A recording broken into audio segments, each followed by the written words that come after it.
Well, in Virginia, the Democrat is the winner, so that means the health care law is not a loser. If Republicans think they can just get on this Obamacare kick and win in 2014 on that, I think they're mistaken. Well, Ron Paul says, no, they're not mistaken, and not so fast. The former congressman, presidential candidate, joining me right now. So, Congressman, you think that a lot of what was going on in voters' minds yesterday had a lot to do with frustration in health care, right?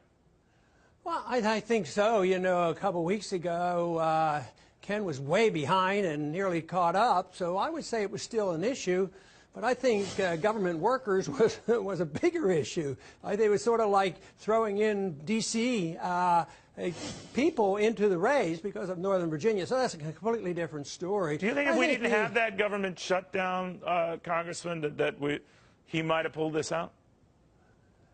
Yeah, I think so. Well, I don't think that's the deciding factor, but I think in Northern Virginia it played a role into it. But I don't think that makes it right or wrong. I think all this race did was prove Hayek's point that the worst rise to the top. And I think this is the case of what happens so often. The people who can be the most negative and appeal to the lowest common denominator. And I think this is the reason some people can win. And McAuliffe had a lot of money. He had corporation money. This whole story, you know, that the rich always support the Republicans and the conservatives. Well, I think this proves the point that you know, the Democrats, like many Republicans, are in bed with big corporations. In this case, you know, McAuliffe raised, what, $30-something million, twice as much as Cuccinelli. So money talks, big corporations talks, and military talks because of the military-industrial complex in Northern Virginia. So you have to be realistic. I think, if anything, you should say that Obamacare is going to decide itself with the American people, because they're not happy now, they're not happy with the website, and they're not going to be happy with the medical care. So if somebody wants to say, oh yeah, this is a victory, Obamacare is actually better than a lot of people were saying, they'll be kidding themselves. You know, Chris Christie racked up a big re-election as governor of New Jersey, and he more or less was saying, as if sort of telegraphing a 2016 presidential run, that follow me. I found a way. I found a way of coalescing all of these groups together. I'm your guy. What do you think?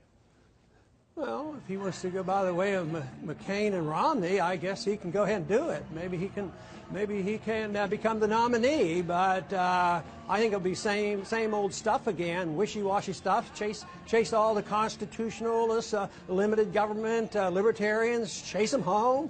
Why vote? You know, so if that's what he wants to do, I mean, I don't think New Jersey is a litmus test for the United States of America. Well, I think what he's saying, Congressman, is that he is a Republican in the bluest of states that manages to rack up huge coalitions and reach out to groups that typically would not vote Republican. You're not impressed?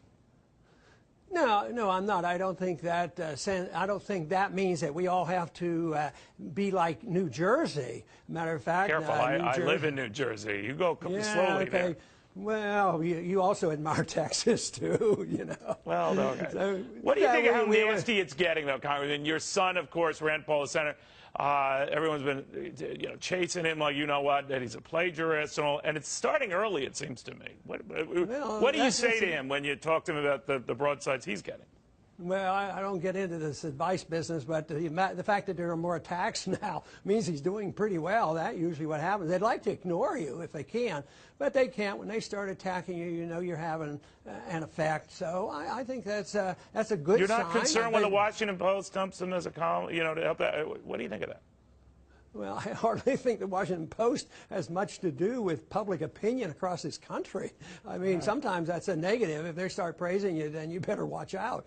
So, no, sentiments are built in a different way now. It's built on the internet and rurally and regionally. So I don't think the Wall Street Journal, no, I don't think the Washington Post has much to say about establishing opinion. Maybe in the Washington, D.C. area, maybe in Northern Virginia, you know, maybe that's what they did. But you know, if they love big government. But no, I think you know, just getting somebody in the mushy middle, advocating big government and not really challenging things on principle, and saying, well, if we concede a whole lot to the Democrats, we're going to be victorious and the country will survive. I don't buy it. Okay, I'm going to put you down as a maybe then on Chris Christie.